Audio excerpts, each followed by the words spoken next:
Atong sayro ng dugang pang mga balita sa Mindanao. Makabanato si Efren Mamak live sa General Santos City. Efren. Salamat, Sara.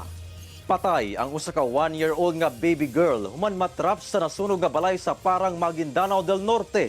5 anyos nga igsuon ni nga misulay og rescue sa iyang manghod, samdan human mapaso. Ani ang detalye.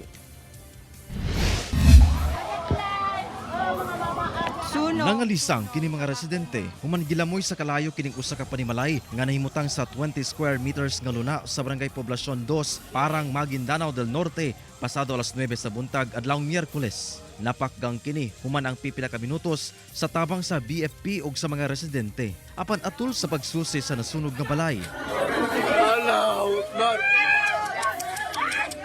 Wa napugngan sa kabanay ang ilang gibati human napalgang patay na ang ilang 1-year-old nga baby girl duol sa pultahan sa moong balay.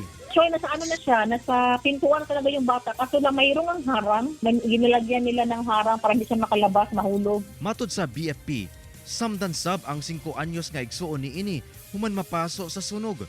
Misulay sab kini og rescue sa iyang manghod apan napakyas gumikan sa kabugat daw ni ini.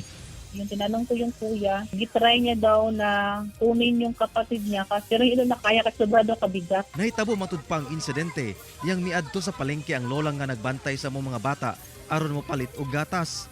Apan pagbalik ni ini, didto na nasunog ang balay. Sumala sa kapulisan, ang lola ang nagbantay sa mga bata samtang nagtrabaho sa palengke ang amahan ni ini ug nagtrabaho sa laing nasod ang inahan. Ginakuhaan pa sila og pahayag. Gitagad na sa Barm government ang mong pamilya. Samtang padayon pa ang investigasyon sa BFP kalabot sa hinungdan sa sunog. Kini karon ang pahimangno sa buhatan. Yung mga nanay, mga parents, huwag talaga natin iwan ang mga anak natin sa loob ng bahay na sila lang kasi hindi natin alam na may mangyayari ng emergency. Kauban si Gary Balantay, Efren Mamak, One Mindanao.